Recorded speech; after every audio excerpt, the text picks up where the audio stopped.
कौन सा पिता अपनी बेटी को किसी ऐसे इंसान के साथ देखना चाहेगा जो अंडरवर्ल्ड से जुड़ा हुआ हो? ये सोचकर सिद्धार्थ थोड़ा परेशान था। रुद्राक्ष ने उसकी सिचुएशन समझते हुए कहा, मिस्टर आहूजा एक समझदार आदमी है। लेकिन सिद्धार्थ ने कुछ नहीं कहा। ये देखकर रुद्राक्ष ने कहा, तुम्हारी और वैशाली की डेटिंग न्यूज और समर्थ के बेटा होने की न्यूज अब तक टेलीकास्ट हो गई होगी। तभी सिद्धार्थ ने मुस्कुराते हुए कहा, और मिस्टर सिंघानिया की इंटर्निटी रिंग खरीदने की न्यूज भी टेलीकास्ट हो गई है। उसकी बात सुनकर रुद्राक्ष मुस्कुराया और समर्थ ने सदमे में अपनी आंखें चौड़ी कर ली। समर्थ ने पूछा, भाई आप ही थे जिसने वो रिंग खरीदी थी? रुद्राक्ष ने सिर हिलाया। समर्थ ने पूछा, क्या भाभी जानती है? रुद्राक्ष ने जवाब दिया, अभी नहीं।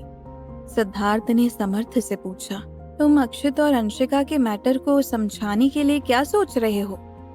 समर्थ ने गहरी सांस लेते हुए कहा, मुझे पहले अंशिका से इस बात के बारे में डिस्कस करना होगा। रुद्राक्ष ने समर्थ के कंधे को थपथपाते हुए कहा, उसे इस मैटर में परेशान मत करो, इसे मुझ पर छोड़ दो, मैं इसे संभाल लूंगा। समर्थ ने मुस्कुराकर अपना सिर हिलाया। उसका भाई उसका सेवियर था। वो जानता था कि भले ही रुद्राक्ष ने उसका मजाक उड़ाया था, लेकिन उसका भाई उससे बहुत प्यार करता है। वो जब भी किसी मुसीबत में पड़ता था तो उससे बाहर निकलने में रुद्राक्ष हमेशा उसकी मदद करता था। वो तीनों बाहर सीरियस मैटर पर डिस्कस कर रहे थे। वहीं अंदर सारी लेडीज टीवी के सामने बैठकर न्यूज देख रही थी। आज की हेडलाइन थी, मिस्टर नीरज कपूर की बड़ी बेटी मिस आराध्या कपूर अब रुद्राक्ष सिंघानिया की वाइफ है। मिस्टर सिद्धार्थ मल्होत्रा और मिस वैशाली आहूजा ने अपनी डेटिंग न्यूज पब्लिकली अनाउंस की है। मिस्टर नीरज कपूर अपनी छोटी बेटी जानवी कपूर को अपनी बेटी कहने से इनकार करते हुए बोले कि मेरे सिर्फ 2 बच्चे हैं। सिंघानिया फैमिली के छोटे बेटे समर्थ सिंघानिया ने अचानक अनाउंस किया है कि उनका एक बेटा है। जानवी कपूर के बिहेवियर के कारण उनको और उनके हस्बैंड मोहित शर्मा को पार्टी से बाहर निकाल दिया गया। दुनिया की सबसे महंगी रिंग इंटर्निटी मिस्टर रुद्राक्ष सिंघानिया ने अपनी वाइफ को गिफ्ट की। वैशाली टीवी देखते हुए बोली, ओ माय गॉड, सारे न्यूज चैनल में तो सिर्फ हमारी ही न्यूज चल रही है। Wait, what? मिस्टर सिंघानिया ने वो रिंग खरीदी थी? फिर आराध्या की तरफ इशारा करते हुए वो आगे बोली, और यही वो रिंग है? आराध्या भी ये सुनकर शॉक हो गई। उसने अपनी उंगली में पहनी रिंग की तरफ देखकर सोचा कि वो शायद इसके लायक नहीं है। दूसरी तरफ शर्मा मेंशन में कुछ अलग ही माहौल था। मिस्टर शर्मा जानवी के बिहेवियर से बहुत गुस्सा थे और मोहित को डांट रहे थे। तभी पूरी हवेली में एक तेज आवाज गूंज उठी, अब चिल्लाने से कुछ नहीं होगा, तुम्हें अपने इस बदतमीज बेटे को पैदा होने से पहले ही मार देना चाहिए था। सामने खड़े इंसान को देखकर मोहित के मुंह से निकला, अंकल। सूरज ने उनकी तरफ देखकर गुस्से में कहा, मैं तुम्हारा अंकल नहीं हूँ और ना ही तुम मेरे भतीजे हो। हमारे बीच के सारे रिश्ते उसी दिन खत्म हो गए थे जिस दिन तुमने आराध्या को सबके सामने धोखा दिया था। सूरज के गुस्से को देखकर मोहित घबरा गया। उसे अपनी सीईओ की पोजीशन खोने का डर था। मिस्टर शर्मा ने अपने भाई को मनाने की कोशिश करते हुए कहा, भाई मेरी बात सुनिए। सूरज ने कहा, तुम चुप रहो। ये सुनकर मिस्टर शर्मा गुस्से में अपना दांत पीसने लगे, लेकिन कुछ नहीं बोले क्योंकि वो अपने बड़े भाई को नाराज नहीं कर सकते थे।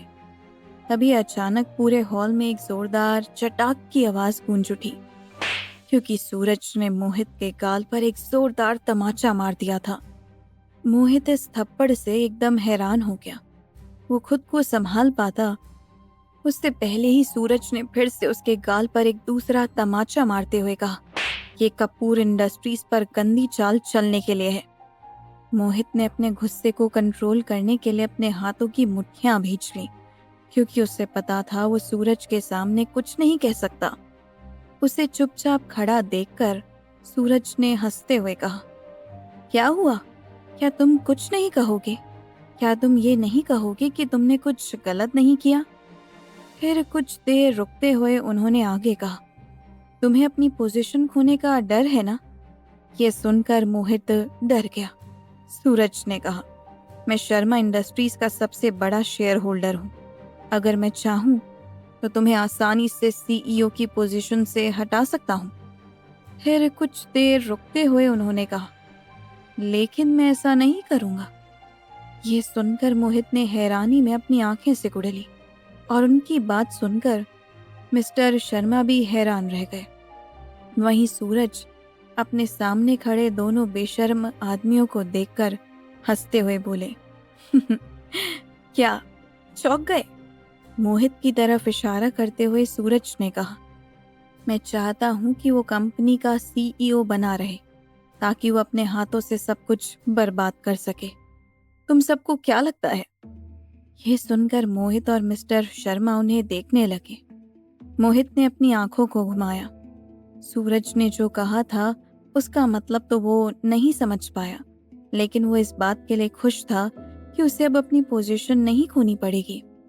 सूरज ने जाते हुए उससे कहा, तुमने सिंघानिया फैमिली को ऑफेंड किया है। अब शायद भगवान भी तुम्हारी कंपनी को नहीं बचा सकते। ये कहने के बाद सूरज ऊपर चले गए। मिस्टर शर्मा ने अपने बेटे के कंधे पर हाथ रखकर कहा, उनकी बात पर ध्यान मत दो। तुम अभी भी इस कंपनी के सीईओ हो। कुछ ऐसा करो जिससे हमारी कंपनी बैंकरप्ट होने से बच सके। उनकी बात सुनकर मोहित ने अपना सिर हिलाया। कुछ मिनट बाद सूरज अपने लगेज के साथ नीचे आए। मिस्टर शर्मा ने उन्हें अपने सूटकेस के साथ देखकर पूछा, आप कहाँ जा रहे हैं? सूरज ने उनकी आंखों में देखते हुए कहा, जो कुछ भी हुआ उसके बाद भी तुम उम्मीद कर रहे हो कि मैं यहाँ रहूंगा? मैं यहाँ से जा रहा हूँ। सीईओ की पोजीशन अभी भी तुम्हारी ही है, लेकिन ये मत भूलना कि इस कंपनी का सबसे बड़ा शेयर होल्डर मैं हूँ। अगर तुमने आराध्या के साथ कोई चाल चलने की कोशिश की तो अपनी पोजीशन खोने के लिए रेडी रहना। ये मेरी लास्ट वार्निंग है। इतना बोलकर वो वहां से बाहर चले गए। शर्मा हाउस के बाहर नीरज शर्मा हाउस के बाहर ही खड़े थे। उन्होंने जब सूरज को बाहर आते देखा तो अपने ड्राइवर को मदद करने का इशारा किया। जब सूरज कार में बैठ गए तो नीरज ने कहा, अब से तुम मेरे साथ कपूर हाउस में ही रहोगे। वैसे भी मैं अकेले बोर हो जाता हूँ। मेरे पास टाइम स्पेंड करने के लिए कोई नहीं है। आराध्या भी अब वहाँ नहीं है और कुणाल बिजनेस में ही बिजी रहता है। मैं उससे हमेशा मेरे साथ रहने की उम्मीद भी नहीं कर सकता। सूरज ने सहमति में सिर हिलाया। वो पैसे के लिए कभी भी शर्मा एंटरप्राइजेस पर डिपेंडेंट नहीं रहे। उन्हें उस कंपनी में कोई इंटरेस्ट नहीं था। वो सिर्फ उस कंपनी के शेयर होल्डर थे। उनका खुद का अलग बिजनेस था, इसीलिए उन्हें घर छोड़ने के बाद भी कोई प्रॉब्लम नहीं थी। सिंघानिया पैलेस। जब रुद्राक्ष अपने रूम में आया तो उसने देखा आराध्या बेड के किनारे पर बैठी है और ध्यान से अपनी उंगली में पहनी हुई रिंग को देख रही है। ये देखकर रुद्राक्ष उसके पास जाकर बैठ गया। उसने उसके चारों ओर अपनी बाहें लपेटते हुए पूछा, तुम क्या देख रहे हो? आराध्या ने कहा, रिंग। मुझे डर लग रहा है। अगर मैं इसे खो दूं तो क्या होगा? क्या होगा अगर मैं... तभी रुद्राक्ष ने उसे गले लगाते हुए कहा, अगर तुमने इसे खो भी दिया तो भी कोई बात नहीं, मैं तुम्हारे लिए दूसरी ले आऊंगा। आराध्या ने मुंह फेर कर कहा, क्या? इससे आपका क्या मतलब है? आप मुझसे इतनी महंगी अंगूठी खोने के लिए कह रहे हो? ये अंगूठी कितनी महंगी है? रुद्राक्ष ने उसकी आंखों में देखते हुए कहा, चाहे कितनी भी एक्सपेंसिव क्यों ना हो, nothing important more than you. You are always my first priority. Aaradhya ने मुस्कुराकर अपना सिर हिलाते हुए कहा, ये रिंग प्यार की निशानी है और इसके अलावा आपने मुझे ये अंगूठी दी है। मैं इसे हमेशा संभाल कर रखूंगी। मैं इस अंगूठी को कभी अपनी उंगली से नहीं उतारूंगी, चाहे कुछ भी हो जाए। उसकी बात सुनकर रुद्राक्ष ने मुस्कुराते हुए कहा, आई लव यू आराध्या। उसकी बात सुनकर आराध्या कुछ पल खामोश हो गई, फिर कहने की कोशिश करते हुए बोली, रुद्राक्ष ने कहा, इट्स ओके। तुम्हें कुछ भी कहने की ज़रूरत नहीं है, लेकिन जिस दिन तुम्हें एहसास होगा कि तुम भी मुझसे प्यार करती हो, तब मुझे आकर बता देना। आराध्या ने मुस्कुराकर सिर हिलाया। अचानक रुद्राक्ष ने पूछा, लेकिन तुमने आज क्यों नहीं बताया कि आज तुम विशाल से मिली थी? ये सुनकर आराध्या ने हैरानी में अपनी आंखें बड़ी करके कहा, लेकिन उसने आज तक कुछ नहीं किया। रुद्राक्ष ने गहरी सांस लेकर कहा, मुझे पता है वो तुम्हारे साथ कुछ नहीं कर सकता, क्योंकि उसे पता है अगर तुम्हें कुछ हो गया तो मैं उसे जिंदा नहीं छोड़ूंगा। आराध्या ने आह भरते हुए कहा, लेकिन मुझे आपकी टेंशन है। रुद्राक्ष ने अपना सिर हिलाते हुए कहा, तुम मेरे लिए टेंशन मत लो, ठीक है? आराध्या ने अपना सिर हिलाते हुए कहा, अगर मैं अगली बार उससे मिलूंगी तो मैं आपको तुरंत बता दूंगी। तो रुद्राक्ष ने मुस्कुराते हुए कहा, अच्छा। फिर वो उसकी ओर झुक गया और उसके निचले होठ को जैसे काटते हुए किस किया। उसकी किस से आराध्या हैरान हो गई।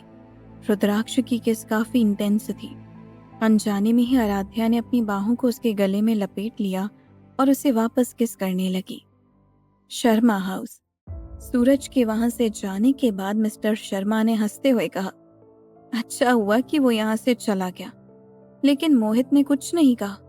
उसे ये काफी अजीब लगा कि सूरज ने उसकी पोजीशन के साथ कुछ भी नहीं किया। मिस्टर शर्मा ने कहा, ज्यादा परेशान मत हो, बस इस बारे में सोचो कि कैसे तुम शर्मा इंटरप्राइजेस को बचा सकते हो। मोहित कुछ कहने वाला था कि उसका फोन बजा। कॉलर का नाम देखकर वो पहले हैरान हो गया, फिर उसने जल्दी से कॉल का आंसर देते हुए कहा, हेलो। दूसरी तरफ से एक आदमी ने कहा, मिस्टर मोहित, आप कैसे हैं? मोहित ने पूछा, जी आप कौन हैं? दूसरी तरफ से आदमी ने हंसते हुए कहा, तुम्हारा सेवियर या फिर भगवान का भेजा हुआ फरिश्ता। जो भी तुम मुझे बुलाना चाहते हो बुला सकते हो। फिर मोहित का जवाब बिना सुने ही उस आदमी ने आगे कहा, अगर तुम शर्मा इंटरप्राइजेस को बचाना चाहते हो तो आज शाम 4 बजे इंपीरियल मॉल में मुझसे मिलो, मैं तुम्हारा इंतजार करूंगा। इतना कहने के बाद उस आदमी ने फोन काट दिया। मोहित ने अपनी आंखें सिकुड़ ली, लेकिन उसे पता था उसके पास और कोई ऑप्शन नहीं है, इसीलिए उसने आदमी से मिलने का फैसला किया। सिंघानिया मेंशन। रुद्राक्ष और आराध्या एक दूसरे को हक करके बेड पर बैठे हुए थे। आराध्या के बालों से खेलते हुए रुद्राक्ष ने कहा, आज शाम को मेरी एक मीटिंग है, उसके बाद मैं फ्री हूँ। अगर तुम चाहो तो आज रात को हम कहीं जा सकते हैं। तो आराध्या ने हंसते हुए कहा, तो क्या मिस्टर हस्बैंड मुझे डेट पर ले जा रहे हैं?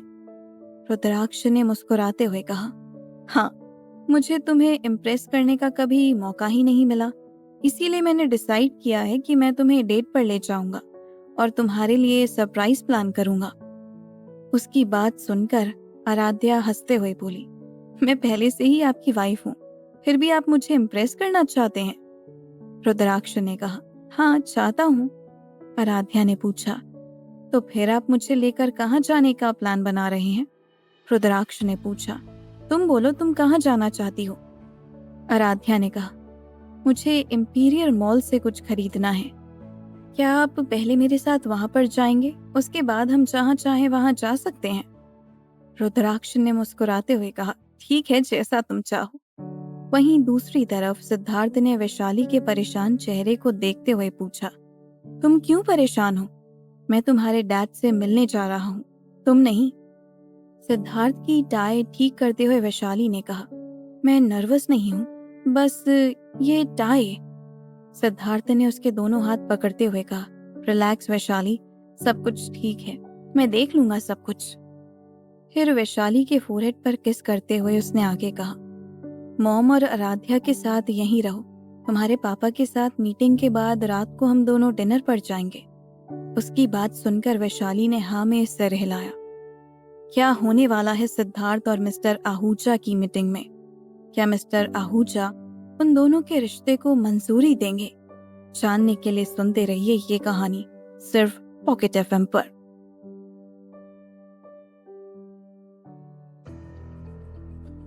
आहूजा एंटरप्राइजेस के अंदर असिस्टेंट ने सिद्धार्थ की तरफ देखकर विनम्रता से कहा, मिस्टर मल्होत्रा, आप अंदर चलिए, सर आपका इंतजार कर रहे हैं। सिद्धार्थ ने सिर हिलाया और मिस्टर आहूजा के ऑफिस के अंदर चला गया।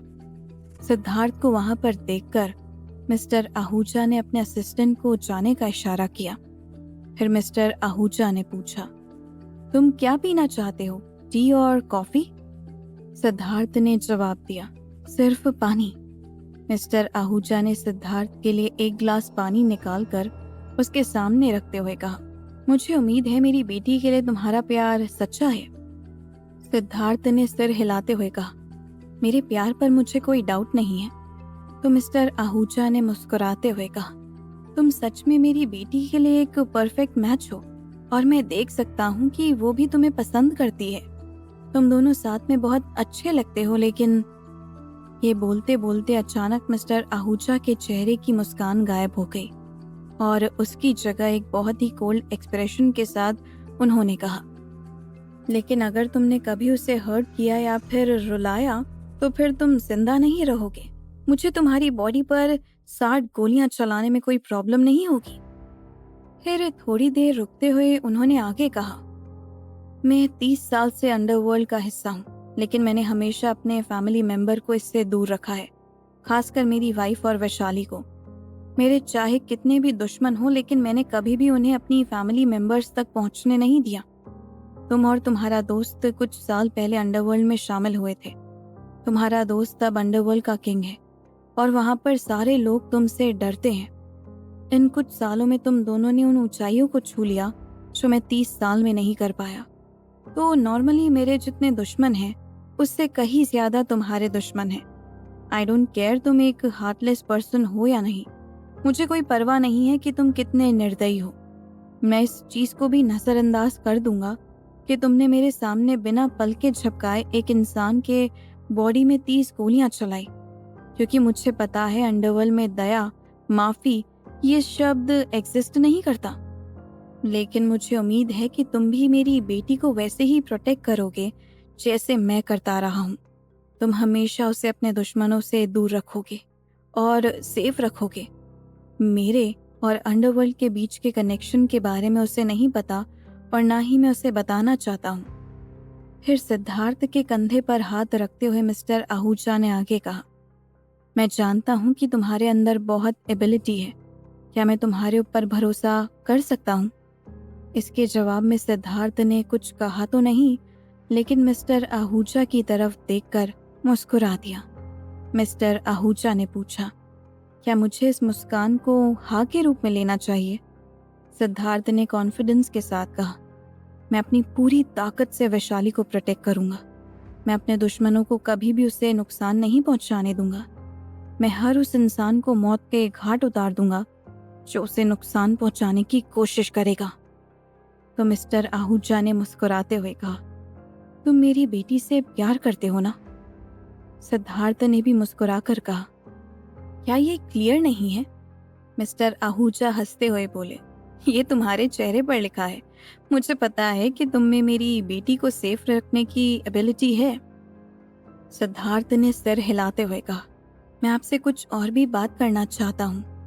फिर एक गहरी सांस लेकर उसने आगे कहा, मैं विशाल के बारे में बात करना चाहता हूँ। उस नाम को सुनकर मिस्टर आहूजा की आंखें कोल्ड हो गई। उन्होंने उसे देखते हुए कहा, अब से उसका नाम मेरे सामने मत लेना। ये नाम सुनकर मुझे गुस्सा आता है। लेकिन तुम उसके बारे में क्या जानना चाहते हो?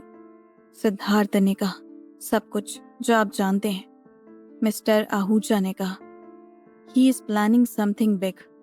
वो अंडरवर्ल्ड को अपने कंट्रोल में लेना चाहता है और उसका टारगेट है तुम्हारा दोस्त।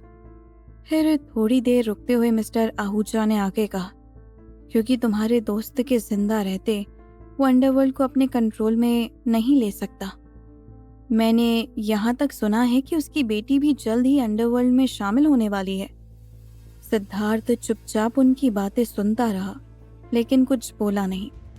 मिस्टर आहूजा ने सिद्धार्थ के कंधे को थपथपाते हुए कहा, मेरे आदमी हमेशा सीक्रेटली उसे फॉलो कर रहे हैं। अगर वहां से कुछ अभी पता चला तो मैं तुम्हें बता दूंगा। सिद्धार्थ ने सिर हिलाया। इधर आराध्या ने रुद्राक्ष से पूछा, क्या आपको यकीन है कि मुझे आपके साथ जाना चाहिए? वार्डरोब से अपनी टाई निकालते हुए रुद्राक्ष ने कहा, मेरी मीटिंग खत्म होने के बाद हम सीधे मॉल जा सकते हैं। आराध्या ने रुद्राक्ष के हाथों से टाई लेते हुए पूछा, आप तो मीटिंग में बिजी रहेंगे, तब तक मैं वहां पर क्या करूंगी? रुद्राक्ष ने कहा, तुम जो चाहे कर सकती हो। तुम अगर चाहो तो सिंघानिया एंटरप्राइजेज में घूम सकती हो। आराध्या ने कहा, ठीक है। कुछ देर बाद दोनों सिंघानिया पैलेस से सिंघानिया इंडस्ट्रीज जाने के लिए निकल गए। कार के अंदर जब रुद्राक्ष ने देखा कि ड्राइवर कुछ अजीब बिहेव कर रहा है तो उसने पूछा, क्या हुआ? ड्राइवर ने उसकी बातों का जवाब देते हुए कहा, सर एक कार हमें फॉलो कर रही है। आराध्या ने परेशान होकर पूछा, फॉलो? कौन हमें फॉलो कर रहा है? रुद्राक्ष ने उसका सिर थपथपाते हुए कहा, ऐसा कुछ नहीं है, तुम्हें परेशान होने की जरूरत नहीं है। फिर ड्राइवर की ओर मुड़ते हुए कहा, तेजी से चलो। ड्राइवर ने सिर हिलाया। ये पहली बार नहीं था जब उनके बॉस को फॉलो किया जा रहा था, लेकिन आज बात अलग थी क्योंकि आज उनकी लेडी बॉस भी मौजूद थी। कुछ देर बाद ड्राइवर ने देखा कि काली कार जो उनका पीछा कर रही थी वो चली गई। फिर उसने रुद्राक्ष से कहा, बॉस वो चले गए? रुद्राक्ष ने सिर हिलाते हुए कहा, आराध्या ने उसकी आंखों में देखते हुए पूछा, मिस्टर हस्बैंड, क्या आप मुझसे कुछ छुपा रहे हैं या फिर आप मुझसे झूठ बोल रहे हैं? रुद्राक्ष ने अपना सिर हिलाते हुए कहा, मैं तुमसे झूठ क्यों बोलूंगा? आराध्या ने कहा, तो आप मुझे ये क्यों नहीं बताते कि वो लोग कौन थे जो अभी हमें फॉलो कर रहे थे? रुद्राक्ष ने कहा, ऐसा कुछ नहीं है, मैंने कहा ना, तुम इसके बारे में मत सोचो। रुद्राक्ष उसे ये सब इसीलिए नहीं बता रहा था क्योंकि वो उसे डराना या परेशान करना नहीं चाहता था। सिंघानिया इंडस्ट्रीज। अपने ऑफिस जाने के बाद रुद्राक्ष ने राहत की सांस ली। उसने आराध्या की तरफ देखकर उसे अपनी तरफ खींच लिया। आराध्या ने अपने हाथों को उसके कमर पर लपेटते हुए कहा, मुझे ऐसा क्यों लग रहा है कि आप सच में मुझसे कुछ छुपा रहे हो? रुद्राक्ष ने आह भरते हुए कहा, ऐसा कुछ नहीं है, मैंने कहा ना। आराध्या ने उसकी कमर से अपने हाथों को हटाते हुए कहा, मिस्टर हस्बैंड, क्या आपको पता है एक आइडियल हस्बैंड को अपनी वाइफ से कभी झूठ नहीं बोलना चाहिए? लेकिन अगर फिर भी आप नहीं कहना चाहते तो कोई बात नहीं, मुझे पता है इसकी जरूर कोई वजह होगी। रुद्राक्ष ने उसके फोरहेड पर किस करते हुए कहा, मैं मीटिंग के लिए जा रहा हूँ, तब तक तुम हमारा ऑफिस देख लो। आराध्या ने मुस्कुराते हुए कहा, आप मेरे लिए परेशान मत होइए, मैं ठीक हूँ। तभी रजत उनकी तरफ दौड़ते हुए आया और उन्हें ग्रीट करते हुए बोला, हेलो सर, हेलो मैडम। रजत को ऑर्डर देते हुए रुद्राक्ष ने कहा, किसी को आराध्या के साथ भेज दो और उसे कहना कि वो आराध्या को हमारा ऑफिस दिखाए। रजत ने हाँ में सिर हिलाया। जल्द ही बिजनेस सूट पहने हुए एक यंग लड़की आई और आराध्या को ग्रीट करते हुए बोली, hello madam, my name is Neha, please come with me. Aaradhya उसकी तरफ देखकर मुस्कुराते हुए उसके पीछे चली गई। रजत ने रुद्राक्ष को याद दिलाते हुए कहा, बॉस मीटिंग शुरू होने वाली है। लेकिन रुद्राक्ष वहीं पर खड़ा रहा और रजत को कोल्ड एक्सप्रेशन के साथ देखते हुए बोला, रोड के सीसीटीवी फुटेज लेकर चेक करो, कौन सी कार हमें फॉलो कर रही थी। मुझे मीटिंग के बाद रिपोर्ट चाहिए। रजत ने हाँ में अपना सिर हिलाया। सिंघानिया इंडस्ट्रीज इतना बड़ा था कि जब तक आराध्या 6th फ्लोर पर पहुंची तब तक रुद्राक्ष की मीटिंग खत्म हो चुकी थी। रुद्राक्ष ने मुस्कुराते हुए पूछा, तो कैसा लगा तुम्हें हमारा ऑफिस? आराध्या ने अपना सिर हिलाते हुए कहा, क्या आपको पता है कि आपका ऑफिस कितना बड़ा है? यहाँ कोई भी आसानी से खो सकता है। रुद्राक्ष ने मुस्कुराते हुए कहा, ठीक है, अगली बार मैं खुद तुम्हें हमारा पूरा ऑफिस दिखाऊंगा। आराध्या ने उसकी तरफ देखकर अपनी एक आईब्रो उठाते हुए कहा, ऐसा लगता है मिस्टर हस्बैंड के पास अब ज्यादा काम नहीं है। उसके बालों पर हाथ फेरते हुए रुद्राक्ष ने कहा, मैं हमेशा तुम्हारे लिए फ्री हूँ। आओ अब चले, पहले हम मॉल जाएंगे और फिर हम डेट पर चलेंगे। Imperial mall. बिजनेस सूट पहने एक आदमी कैफे के अंदर बहुत देर से किसी का इंतजार कर रहा था। तभी एक वेटर ने उसके पास आकर उससे पूछा, sir, do you want something? लेकिन मोहित ने अपना हाथ हिलाकर उसे जाने का इशारा किया। अपनी घड़ी को देखते हुए उसने सोचा कि अब उसे जाना चाहिए। जैसे ही वो अपनी सीट से उठने ही वाला था, एक आदमी आगे बढ़ते हुए बोला, मिस्टर शर्मा, क्या आप मुझसे मिले बिना ही जा रहे थे? मोहित ने अपनी भौहें उठाते हुए पूछा, तुम कौन हो? उस आदमी ने हंसते हुए कहा, ठीक है, ये वो सवाल नहीं था जिसकी मैं उम्मीद कर रहा था। फिर कुछ देर रुकते हुए उस आदमी ने कहा, बिना टाइम वेस्ट किए मैं सीधा पॉइंट पर आता हूँ। मैं आपकी कंपनी को बैंकरप्ट होने से बचा लूंगा और बदले में मैं चाहता हूँ कि आप किसी को मारने में मेरी मदद करें। मोहित ने अपनी भौहें सिकुड़ते हुए पूछा, किसको मारने में? उस आदमी के होठ ऊपर की ओर मुड़े हुए थे और उसने कहा, रुद्राक्ष सिंघानिया। मोहित ने सदमे में अपनी आंखें चौड़ी करते हुए कहा, आप मजाक कर रहे हैं ना? उस आदमी ने हंसते हुए कहा, मैं कोई जोकर या फिर कोई कॉमेडियन नहीं हूँ जो तुमसे मजाक करूंगा। और वैसे भी मुझे पता है कि तुम भी यही चाहते हो, है ना? उसकी बात सुनकर मोहित ने मुस्कुराते हुए कहा, तुम सही कह रहे हो, लेकिन ये मत भूलो कि तुम किसके बारे में बात कर रहे हो। I also want to kill him, but I am not a stupid. मैं उसे कैसे मार सकता हूँ? ये सुनकर उस आदमी ने पूछा, क्यों? क्या रुद्राक्ष सिंघानिया स्टील से बने हैं? वो मर क्यों नहीं सकता? क्या वो अमर है? फिर थोड़ी देर रुककर उस आदमी ने कहा, वो भी हम सबकी तरह हड्डी और मांस से बना है। अगर उसे चोट लगेगी तो उसका भी खून निकलेगा। चलो मैं तुम्हें दिखाता हूँ। इतना कहकर वो आदमी अपनी सीट से उठा और एंट्रेंस गेट की तरफ चला गया। मोहित भी अपनी सीट से उठा और उस आदमी के पीछे जाने लगा। कैफे के बाहर भीड़ की ओर इशारा करते हुए उस आदमी ने कहा, देखो हमारा टारगेट। जब मोहित ने उसकी निगाहों का पीछा किया तो उसने देखा कि रुद्राक्ष भीड़ में खड़े होकर किसी से फोन पर बात कर रहा है। उस आदमी ने एक शैतानी मुस्कुराहट के साथ दूसरे आदमी की ओर इशारा करते हुए कहा, अब तुम्हें पता चल जाएगा कि रुद्राक्ष सिंघानिया भी हमारी तरह ही मांस और खून से बने हैं। मोहित की आंखें हैरानी से फैल गई जब उसने देखा कि एक आदमी हाथ में चाकू लिए रुद्राक्ष की तरफ बढ़ रहा है।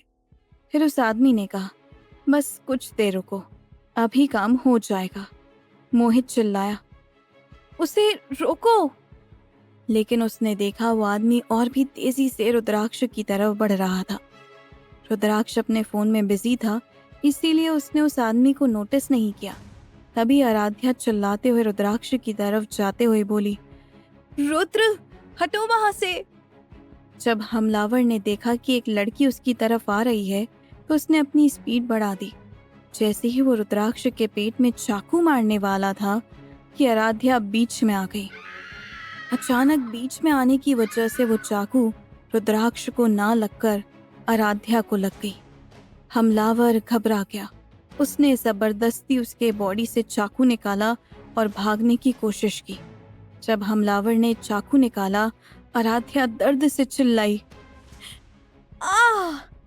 एक जानी पहचानी आवाज सुनकर जब रुद्राक्ष ने पीछे मुड़कर देखा तो उसकी आंखें सदमे से चौड़ी हो गई और उसका चेहरा पीला पड़ गया। वो चिल्लाते हुए बोला, आराध्या! आखिर कौन था वो आदमी और क्यों वो रुद्राक्ष को मारना चाहता था? क्या रुद्राक्ष आराध्या को बचा पाएगा? जानने के लिए सुनते रहिए ये कहानी सिर्फ पॉकेट एफएम पर।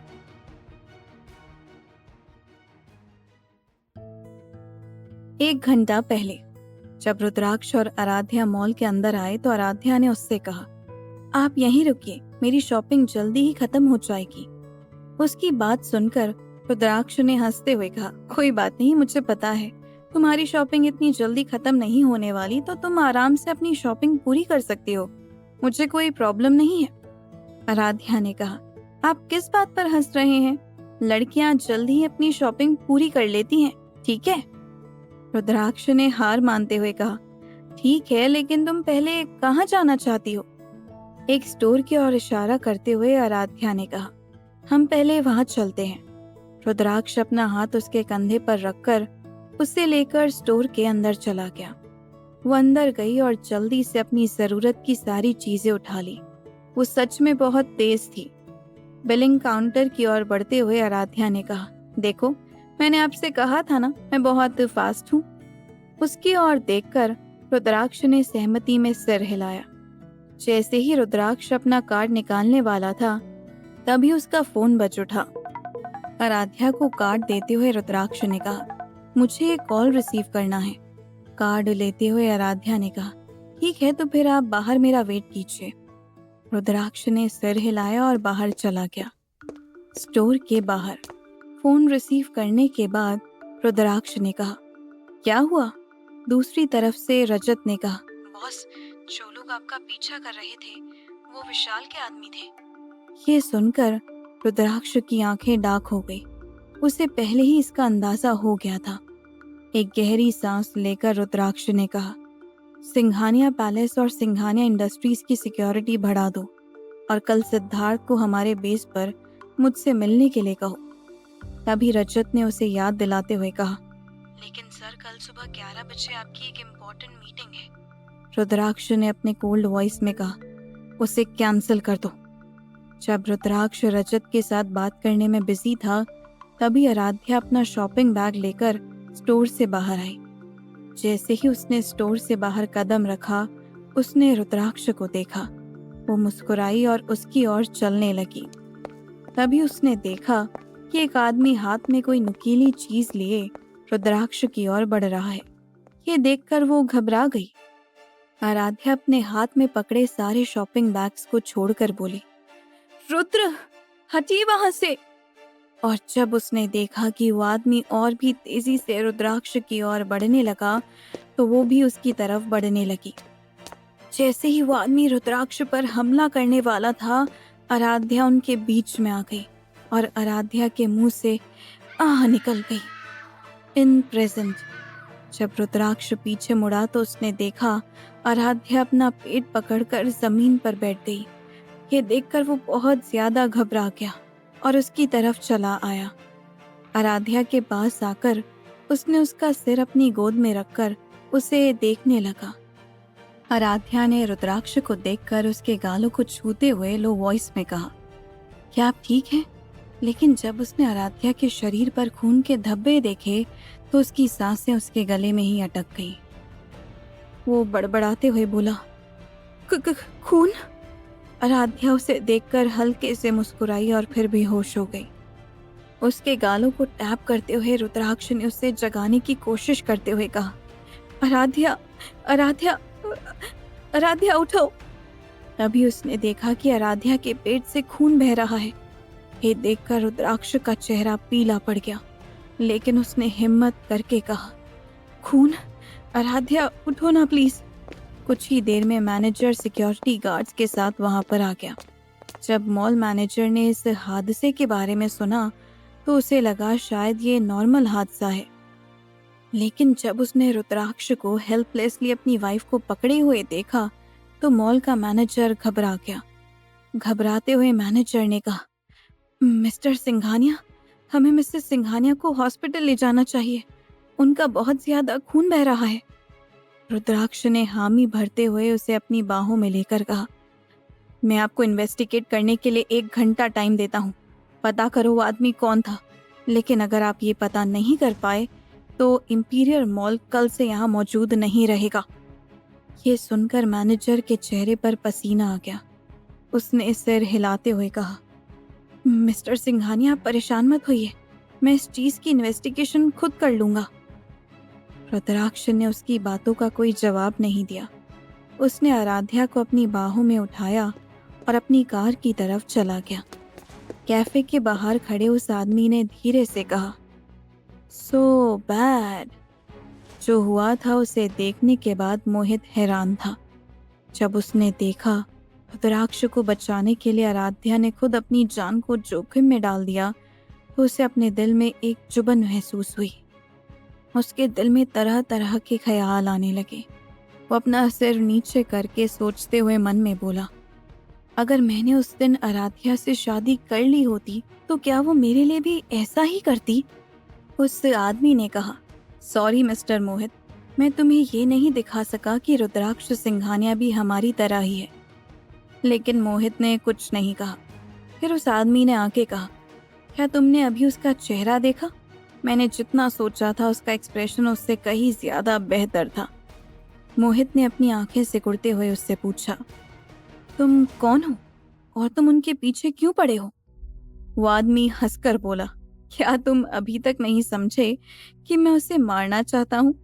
लेकिन अब मुझे एहसास हुआ कि उसे मारना इतना मजेदार नहीं है। अगर मैं उसे मार भी दूं तो मैं उस डर और घबराहट भरे एक्सप्रेशन को कभी नहीं देख पाऊंगा जो मैंने आज देखा है। कुछ देर रुकते हुए उसने कहा, जैसा कि मैंने सोचा था, एक आम आदमी की तरह उसकी भी कमजोरी उसकी वाइफ है। ये सुनकर मोहित ने अपनी आंखें सिकुड़ ली। उसे इतना तो पता चल गया था कि यह आदमी खतरनाक है। उस आदमी ने कहा, तो मिस्टर मोहित, मुझे लगता है आपको अपना फैसला लेने के लिए कुछ टाइम चाहिए। आप जितना चाहे उतना टाइम ले सकते हैं, लेकिन मैं चाहता हूँ कि 2 दिनों के अंदर आप मुझे अपना फैसला बता दें। इतना कहकर वो आदमी वहां से जाने लगा। मोहित ने तुरंत उसे रोकते हुए उससे कहा, रुको, कम से कम मुझे अपना नाम तो बताओ। वो आदमी मुस्कुराकर बोला, विशाल, माय नेम इज विशाल। इधर जब ड्राइवर ने अपने बॉस को आराध्या को अपनी बाहों में लिए हुए कार के पास आते हुए देखा तो वो समझ गया कि कुछ तो सही नहीं है। फिर उसने झट से उनके लिए कार का पिछला दरवाजा खोला। रुद्राक्ष जल्दी से आराध्या को कार के अंदर बैठाकर चिल्लाते हुए बोला, जल्दी हॉस्पिटल चलो। रुद्राक्ष के कपड़ों पर खून के धब्बे देखकर ड्राइवर ने चौंक कर अपनी आंखें चौड़ी कर ली। बिना टाइम वेस्ट किए वो जल्दी से कार के अंदर बैठ गया और वहां से हॉस्पिटल की तरफ निकल गया। हॉस्पिटल के रास्ते में रुद्राक्ष ने आराध्या के गालों को लगातार थपथपाया और उसे जगाने की कोशिश की, लेकिन जब उसने देखा कि वो नहीं जग रही तो उसके दिल की घबराहट और बढ़ गई। उसने आराध्या का हाथ पकड़ा तो वो बर्फ की तरह ठंडा था। आराध्या के हाथ को गर्म करने के लिए वो अपना हाथ उसके हाथों से रगड़ने लगा। फिर रुद्राक्ष चिल्लाते हुए बोला, तेजी से चलाओ। हॉस्पिटल। जैसे ही वो हॉस्पिटल पहुंचे, रुद्राक्ष ने वापस आराध्या को अपनी गोद में लिया और हॉस्पिटल के अंदर चला गया। रुद्राक्ष वापस चिल्लाया, जल्दी, डॉक्टर कहाँ है? हॉस्पिटल के स्टाफ उसे देखते ही पहचान गए और बिना टाइम वेस्ट किए उन्होंने आराध्या को स्ट्रेचर पर लेटाया और उसे ऑपरेशन थिएटर के अंदर ले गए। एक नर्स रुद्राक्ष को रोकते हुए बोली, सर प्लीज आप बाहर रुकिए। रुद्राक्ष का मन तो नहीं था, लेकिन वो वहीं पर रुक गया। जब उसने अपने हाथों को देखा जिस पर आराध्या का खून लगा हुआ था तो उसे अपने पैर कांपते हुए महसूस हुए। ये खून उसकी आराध्या का था। इस टाइम वो किसी हारे हुए इंसान की तरह लग रहा था। उसके मन में यही चल रहा था कि वो आराध्या को प्रोटेक्ट नहीं कर पाया। ये सब उसकी गलती थी। उसने ही बॉडीगार्ड्स को शॉपिंग मॉल के बाहर खड़ा रहने के लिए कहा ताकि आराध्या आराम से शॉपिंग कर सके। ये सब उसकी गलती थी। जब रजत हॉस्पिटल में आया तो उसने अपने बॉस को खून से सने हुए अपने हाथों को घूरते हुए पाया। जब ड्राइवर ने उसे फ़ोन किया और इस इंसिडेंट के बारे में बताया तो रजत बिना टाइम वेस्ट किए हॉस्पिटल चला आया, क्योंकि उसे पता था कि उसके बॉस को उसकी ज़रूरत होगी। और साथ ही उसने सिंघानिया फैमिली को भी इस बारे में इन्फॉर्म कर दिया। रजत को ये बात अच्छे से पता थी कि रुद्राक्ष आराध्या की कितनी परवाह करता है। शादी के पहले भी वो हमेशा उसकी सेफ्टी के बारे में ख्याल रखता था। रजत ये भी जानता था कि रुद्राक्ष अपने पूरे दिल से आराध्या से प्यार करता है। रजत ने रुद्राक्ष की तरफ देखते हुए उसे शांत कराने की कोशिश करते हुए कहा, सर प्लीज शांत हो जाइए। अगर आप इस तरह घबराएंगे तो मैडम की देखभाल कौन करेगा? रुद्राक्ष ने खुद को शांत करने के लिए एक गहरी सांस ली, फिर बहुत धीमी आवाज में बोला, रजत। रजत ने उसकी तरफ देखकर धीरे से कहा, हाँ बॉस, रुद्राक्ष ने उसकी तरफ देखकर पूछा। उसको कुछ नहीं होगा ना? तो रजत ने धीरे से कहा, हाँ सर, उन्हें कुछ नहीं होगा, आप परेशान मत होइए। आज पहली बार उसने रुद्राक्ष को इतना हेल्पलेस देखा था। रजत ने कहा, बॉस आपको बैठकर रेस्ट करना चाहिए। रुद्राक्ष ने सिर हिलाया और वहां पर रखे बेंच पर बैठ गया। फिर रजत ने उसे एक गिलास पानी दिया। जल्दी ही पूरी सिंघानिया फैमिली हॉस्पिटल पहुंच गई। साक्षी रुद्राक्ष के पास बैठकर उससे बोली, वो कैसी है? रजत ने कहा, मैडम, वो अभी भी ऑपरेशन थिएटर में है। साक्षी ने आह भरी। फिर उन्होंने अपने बेटे का सिर थपथपाते हुए कहा, वो ठीक हो जाएगी, चिंता मत करो। आशुतोष ने रुद्राक्ष के पास आते हुए पूछा, ये कैसे हुआ? लेकिन रुद्राक्ष ने कुछ नहीं कहा। वो बस अपनी खाली आंखों से ऑपरेशन थिएटर को घूरता रहा। ये देखकर आशुतोष ने उसके कंधे को थपथपाते हुए कहा, रिलैक्स रुद्र, हमारी आराध्या बहुत स्ट्रांग है, वो ये हैंडल कर लेगी। उनकी तरफ देखकर रुद्राक्ष ने कहा, लेकिन डैड, मुझे तो उसे प्रोटेक्ट करना था ना, और मैं नहीं कर पाया। समर्थ ने रुद्राक्ष को समझाते हुए कहा, भैया आप खुद को क्यों ब्लेम कर रहे हो? इसमें आपकी कोई भी गलती नहीं है। लगभग 40 मिनट के बाद ऑपरेशन थिएटर की रेड लाइट बंद हो गई। ये देखकर रुद्राक्ष जल्दी से अपनी सीट से उठ खड़ा हुआ। ऑपरेशन थिएटर से एक नर्स के साथ एक डॉक्टर बाहर आया। डॉक्टर ने अपने पास खड़ी नर्स से कहा, पेशेंट को दूसरे वार्ड में शिफ्ट कर दो। रुद्राक्ष ने बेचैनी के साथ डॉक्टर से पूछा, मेरी वाइफ कैसी है? डॉक्टर ने उसको देखकर मुस्कुराते हुए कहा, hello mister Singhania, I am doctor सार्थक। रुद्राक्ष ने अपनी आंखें सिकुड़कर पूछा, मेरी वाइफ कैसी है? सार्थक ने उसकी तरफ देखकर कहा, तुम अभी भी वैसे ही हो, बिल्कुल भी नहीं बदले। रुद्राक्ष ने थोड़ा फ्रस्ट्रेट होकर कहा, मुझे ये बताओ वो कैसी है? सार्थक ने अपने चेहरे पर एक बड़ी सी मुस्कान के साथ कहा, हे मैं तुझे बता दूंगा, लेकिन ऐसे नहीं। पहले तुम मुझे ये बोलो कि प्लीज डॉक्टर, प्लीज बताइए मेरी वाइफ कैसी है? इस बार रुद्राक्ष ने गुस्से में कहा, मैं आपसे आखिरी बार पूछ रहा हूँ, मेरी वाइफ कैसी है? डॉक्टर सार्थक जानते थे कि उसने इस क्रूर आदमी को काफी चिढ़ाया है, इसीलिए वो बोला, वो सच में बहुत लकी है कि वो बच गई। रुद्राक्ष ने अपनी आंखें सिकुड़ते हुए पूछा, तुम्हारा क्या मतलब है? सार्थक ने कहा, मेरे कैबिन में आओ, मैं तुम्हें सब कुछ समझा दूंगा। रुद्राक्ष ने कहा, मुझे अभी बताओ। उसकी बातों को नजरअंदाज करते हुए सार्थक ने साक्षी की तरफ देखकर कहा, हाँ, मैं सरप्राइज्ड हूँ कि ये यंग ब्यूटीफुल लेडी कौन है? साक्षी ने सार्थक के गाल पर थप्पड़ मारते हुए कहा, मुझे टीस करना बंद करो और ये बताओ तुम कब वापस आए? सार्थक मुस्कुराकर साक्षी को गले लगाते हुए बोला, लास्ट वीक, और मैं इस वीकेंड में आप सबसे मिलने का प्लान बना रहा था, लेकिन कौन जानता था कि हम इस तरह मिलेंगे। डॉक्टर सार्थक के साथ क्या रिश्ता है सिंघानिया फैमिली का, और रुद्राक्ष को क्या बताना चाहता था सार्थक? जानने के लिए सुनते रहिए ये कहानी सिर्फ पॉकेट एफएम पर।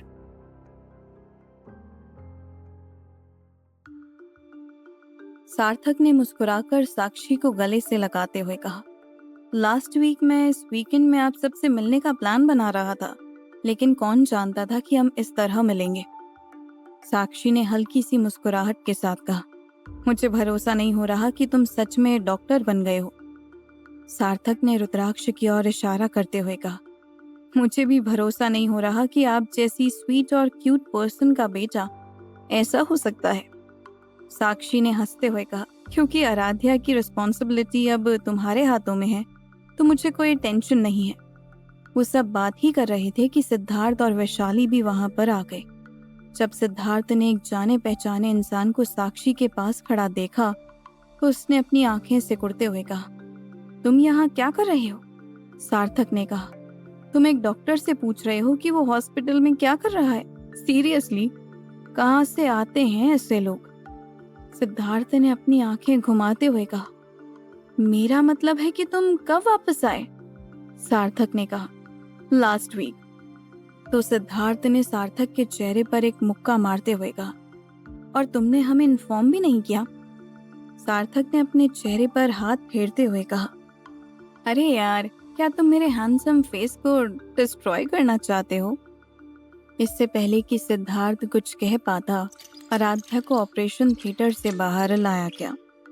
सबकी तरफ देखकर नर्स ने कहा, हम मिसेस सिंघानिया को दूसरे वार्ड में शिफ्ट कर रहे हैं। अगर आप लोग चाहें तो उनके पास रह सकते हैं। अपनी वाइफ को इस हालत में देखकर रुद्राक्ष के दिल में दर्द हुआ। उसका चेहरा बहुत पीला लग रहा था। उसकी हालत देखकर उसे खुद पर बहुत गुस्सा आ रहा था और गिल्टी फील हो रहा था। नर्स के साथ वैशाली और साक्षी भी आराध्या की वार्ड की तरफ चली गई।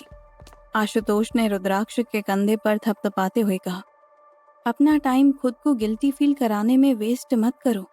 ये तुम्हारी गलती नहीं थी और मुझे नहीं लगता कि मुझे तुम्हें बताना होगा कि तुम्हें आगे क्या करना है, क्योंकि तुम अच्छी तरह से जानते हो कि आगे क्या करना है। जिसने भी सिंघानिया फैमिली के मेंबर को नुकसान पहुंचाने की कोशिश की है, उससे इसकी भरपाई करनी होगी। उनकी बात सुनकर रुद्राक्ष ने सिर हिलाया। आशुतोष ने भी एक आह भरी और वहां से चले गए। सार्थक ने उनकी तरफ देखकर कहा, मेरे साथ चलो, मेरे पास तुम्हें बताने के लिए कुछ है। सिद्धार्थ, रजत, समर्थ और रुद्राक्ष सार्थक के पीछे पीछे उसके कैबिन में आ गए। कैबिन के अंदर इससे पहले कि सार्थक कुछ कह पाता, रजत ने एक टैब रुद्राक्ष के हाथों में थमाते हुए कहा, बॉस, मॉल के मैनेजर ने उस इंसिडेंट की सीसीटीवी फुटेज भेज दी है। मुझे लगता है कि आपको पहले इसे देखना चाहिए। अपने हाथ में टैब लेते हुए रुद्राक्ष ने वीडियो शुरू किया। फुटेज बिल्कुल साफ था। फुटेज पर रुद्राक्ष की ओर इशारा करते हुए सिद्धार्थ ने कहा, ये तो तुम हो। जब उन्होंने टोपी पहने एक आदमी को हाथ में चाकू लिए रुद्राक्ष की तरफ बढ़ते हुए देखा तो सबने हैरानी से अपनी आंखें चौड़ी कर ली। रुद्राक्ष ने कहा, ये? वो बहुत ज्यादा हैरान था। वो आदमी असल में उस पर हमला करने की कोशिश कर रहा था। सार्थक ने कंफ्यूजन के साथ कहा, वो तुम पर हमला करना चाहता था, लेकिन तुम्हारी पत्नी को कैसे? वो ये बोलते बोलते रुक गया जब उसने देखा आराध्या उस आदमी और रुद्राक्ष के बीच में आ गई और उसे चाकू लग गया। सीसीटीवी फुटेज देखकर रुद्राक्ष की आंखें लाल हो गई। आराध्या ने उसे बचाने के लिए खुद की जान जोखिम में डाल दी थी। आज उसकी जगह पर उसे होना चाहिए था। ये सब सोचकर उसने टैब को गुस्से में दीवार की ओर फेंक दिया। वो इस टाइम गुस्से से कांप रहा था। कैबिन में मौजूद सबके चेहरे पर सीरियस एक्सप्रेशन थे। सार्थक ने एक गहरी सांस लेते हुए कहा, वो तुम्हें मारना चाहते थे। लेकिन रुद्राक्ष ने कुछ नहीं कहा। तभी सीरियस एक्सप्रेशन के साथ सार्थक ने कहा, जिसने भी ऐसा किया है वो तुमसे बहुत नफरत करता है, इसीलिए वो तुम्हें मारना चाहता था। थोड़ा हैरान होकर रुद्राक्ष ने पूछा, इससे तुम्हारा क्या मतलब है? सार्थक ने अपनी पीठ सीधी करते हुए कहा, जिस चाकू से वो तुम पर हमला करने वाला था वो कोई नॉर्मल चाकू नहीं था, उसमें पॉइजन था। रुद्राक्ष ने बेचैन होकर पूछा, पॉइजन? रुद्राक्ष की तरफ देखकर सार्थक ने कहा, हाँ पॉइजन। तुम्हारी वाइफ बहुत लकी है कि वो बच गई।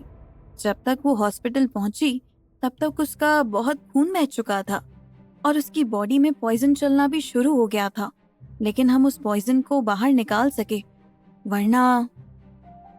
फिर एक गहरी सांस लेकर वो आगे बोला, लेकिन अब परेशानी की कोई बात नहीं है। सिद्धार्थ ने रुद्राक्ष के कंधे पर हाथ रखते हुए कहा, तुम्हें क्या लगता है वो? रुद्राक्ष ने बिना किसी इमोशन के कहा, हाँ। समर्थ ने सिर हिलाते हुए कहा, मुझे भी लगता है कि ये वही है। सार्थक ने मुस्कुराते हुए कहा, कौन? विशाल? उसकी बात सुनकर सब उसे हैरानी से देखने लगे तो वो आगे बोला, हाँ, मैं कुछ सालों से इन सब से दूर था। इसका मतलब ये नहीं कि मुझे नहीं पता कि यहाँ पर क्या हो रहा है। सिद्धार्थ ने आह भरते हुए कहा, वो फिर से रुद्राक्ष के पीछे है। सार्थक ने हंसते हुए कहा, मैं जानता हूं, लेकिन तुम्हारे माइंड में और कौन है जो ऐसे सिली मेथड्स को यूज कर सकता है किसी पर अटैक करने के लिए? सिद्धार्थ ने सार्थक की तरफ देखकर पूछा, तो तुम फिर से हमें ज्वाइन कर रहे हो? सार्थक ने जवाब दिया, नहीं, क्योंकि मैंने इसे कभी छोड़ा ही नहीं था। सार्थक रुद्राक्ष और सिद्धार्थ के बचपन का दोस्त था। वो उनके अंडरवर्ल्ड ऑर्गेनाइजेशन का भी हिस्सा था। लेकिन कुछ साल पहले सार्थक इंडिया छोड़कर चला गया था। सार्थक के फैमिली का मेडिकल फील्ड में एक बहुत स्ट्रॉन्ग बैकग्राउंड था, इसीलिए उसे भी मेडिकल फील्ड ही चुननी पड़ी। अचानक सार्थक की तरफ देखते हुए रुद्राक्ष ने पूछा, क्या तुम मेरे लिए पॉइजन बना सकते हो? उसके अचानक किए गए सवाल से कैबिन में मौजूद सब हैरान हो गए। हैरान होकर सार्थक ने पूछा, इससे तुम्हारा क्या मतलब है? रुद्राक्ष ने कहा, मैं चाहता हूं कि तुम मेरे लिए एक पॉइजन बनाओ जो उस पॉइजन से 1000 गुना ज्यादा डेंजरस हो। उसकी बात सुनकर सार्थक मुस्कुराते हुए बोला, ओके, गिव मी 4 days। अपनी जगह से उठते हुए रुद्राक्ष ने कहा, टुडे। ये सुनकर सार्थक ने उसकी तरफ देखकर फ्रस्ट्रेट होकर कहा, अरे तुम मजाक कर रहे हो ना? हम यहाँ केक बेक करने की बात नहीं कर रहे हैं, हम एक डेंजरस पॉइजन बनाने की बात कर रहे हैं। लेकिन रुद्राक्ष बिना कुछ कहे कैबिन से बाहर निकल गया। सिद्धार्थ ने आहा भरते हुए कहा, गुड लक ब्रो। सार्थक ने कहा, वो जरा सा भी नहीं बदला। कोई लड़की उसके जैसे लड़के से शादी कैसे कर सकती है? उसकी बात सुनकर समर्थ ने हंसते हुए कहा, वेल, तुमने अभी भैया को भाभी के साथ नहीं देखा है।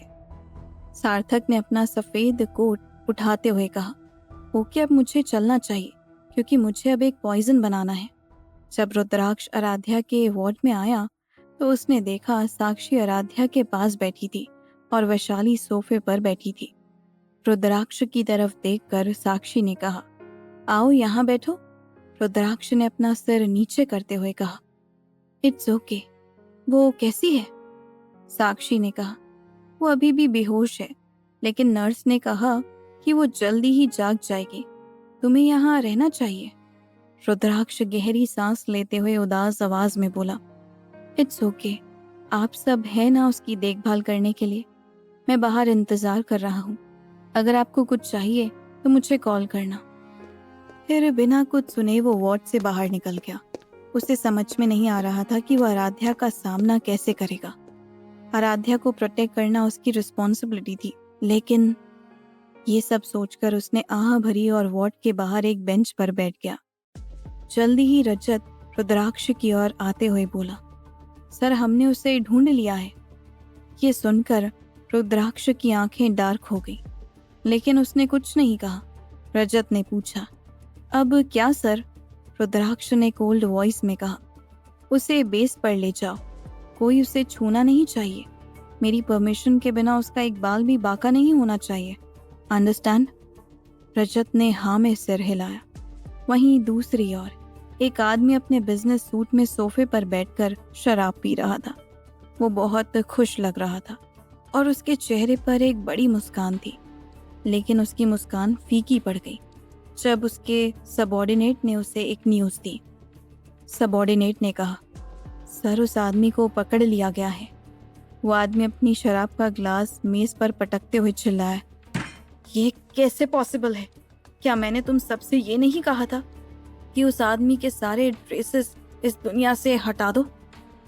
सबॉर्डिनेट ने अपना सिर नीचे करते हुए कहा, वी डिड इट बट। उस आदमी ने कहा, बट व्हाट? सबॉर्डिनेट ने कहा, सर, हम नहीं जानते उन्होंने उसे कैसे ढूंढ लिया। मुझे कहना होगा कि मिस्टर सिंघानिया एक ग्रेट। इससे पहले कि सबॉर्डिनेट अपना सेंटेंस पूरा कर पाता, एक बंदूक की गोली की आवाज पूरे कमरे में गूंज उठी। वो सबॉर्डिनेट अपने घुटनों पर बैठ गया और धीरे धीरे फर्श पर गिर गया। वो आदमी चिल्लाते हुए बोला, मेरे सामने कोई भी दोबारा उस आदमी की तारीफ मत करना। फिर उस आदमी ने जेब से अपना फोन निकालकर एक नंबर डायल किया। दूसरी तरफ से बूढ़े आदमी ने कहा, विशाल, मैं सोच ही रहा था कि तुम आज मुझे कॉल जरूर करोगे। विशाल ने अपने दांत पीसते हुए कहा, मुझे आपकी हेल्प चाहिए, बूढ़े आदमी ने कहा। हेल्प? ठीक है, तो तुम मुझसे क्या करवाना चाहते हो? क्या मुझे तुम्हारे लिए हॉस्पिटल में एक बेड बुक कर देना चाहिए, या मैं तुम्हारे अंतिम संस्कार की तैयारी शुरू कर दूं? लेकिन विशाल ने कुछ नहीं कहा। बूढ़े आदमी ने कहा, विशाल, तुमने इस बार बहुत गलत कदम उठाया है। विशाल ने पूछा, तो आप मेरी हेल्प करने से इनकार कर रहे हैं? बूढ़े आदमी ने सिर हिलाते हुए कहा, मुझे लगता है कि मैंने खुद को पहले ही क्लियर कर दिया था। मैं अब रुद्राक्ष सिंघानिया के खिलाफ नहीं जाना चाहता, इसीलिए मुझसे कुछ भी उम्मीद मत रखना। विशाल ने हंसते हुए कहा, तो क्या आप उससे डरते हो? बूढ़ा आदमी हंसते हुए बोला, तुम भी इस टाइम मुझसे डर रहे हो, है ना? फिर थोड़ी देर रुकते हुए बूढ़े आदमी ने आगे कहा, इस बार तुमने रुद्राक्ष सिंघानिया के अंदर के जानवर को फिर से जगाया है। तुम्हें ऐसा नहीं करना चाहिए था। अब पूरे अंडरवर्ल्ड को इसके लिए सफर करना होगा। वैसे तुम लकी हो कि इसकी वाइफ अभी भी जिंदा है। अगर उसे कुछ हो गया होता तो तुम अब तक मर चुके होते। ये सुनकर विशाल चिल्लाया, शट अप! बूढ़े आदमी ने हंसते हुए कहा, मुझ पर चिल्लाने से कोई फायदा नहीं होगा। मैं तुम्हें एडवाइस दे रहा हूँ, तुम जाकर उससे माफी मांग लो। यही एक तरीका है जिससे तुम खुद को बचा सकते हो। विशाल चिल्लाया, कभी नहीं, मैं ये कभी भी नहीं करूँगा। बूढ़े आदमी ने आह भरते हुए कहा, okay, then God bless you my friend.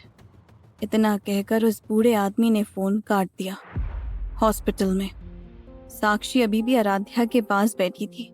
रुद्राक्ष ने वार्ड के अंदर कदम रखते हुए कहा, वो कैसी है? वैशाली ने अपनी आंखें घुमाते हुए कहा, मिस्टर सिंघानिया, ये 5वीं बार है जब आप ये पूछ रहे हैं। साक्षी ने पूछा, अगर तुम इसके लिए इतना ही परेशान हो तो तुम उसके पास में क्यों नहीं बैठते? लेकिन बिना कोई जवाब दिए रुद्राक्ष वार्ड से बाहर निकल गया। जैसे ही उसने वार्ड के बाहर कदम रखा, उसने देखा नीरज, सूरज और कुणाल उसकी तरफ ही आ रहे हैं। नीरज ने पूछा, आराध्या कैसी है? तो रुद्राक्ष ने वार्ड की ओर इशारा किया तो तीनों वार्ड के अंदर चले गए। साक्षी नीरज को देखकर मुस्कुराते हुए बोली, वो ठीक है नीरज, तुम्हें उसके बारे में टेंशन करने की जरूरत नहीं है। ये सुनकर उन तीनों ने एक साथ राहत की सांस ली और नीरज ने कहा, थैंक गॉड। कुणाल जल्दी से आराध्या के पास बैठ गया और उसका हाथ पकड़ लिया, जबकि सूरज वैशाली के पास बैठ गए। नीरज भी सूरज के पास बैठने वाले थे कि उन्होंने वार्ड के बाहर एक बेंच पर रुद्राक्ष को अकेले बैठे देखा तो वो वहीं रुक गए। नीरज रुद्राक्ष के पास आते हुए बोले, हुआ क्या था? कैसा होगा नीरज जी का रिएक्शन जब उन्हें पता चलेगा आराध्या ने रुद्राक्ष की जान बचाने के लिए अपनी जान जोखिम में डाली थी। जानने के लिए सुनते रहिए ये कहानी सिर्फ पॉकेट एफएम पर।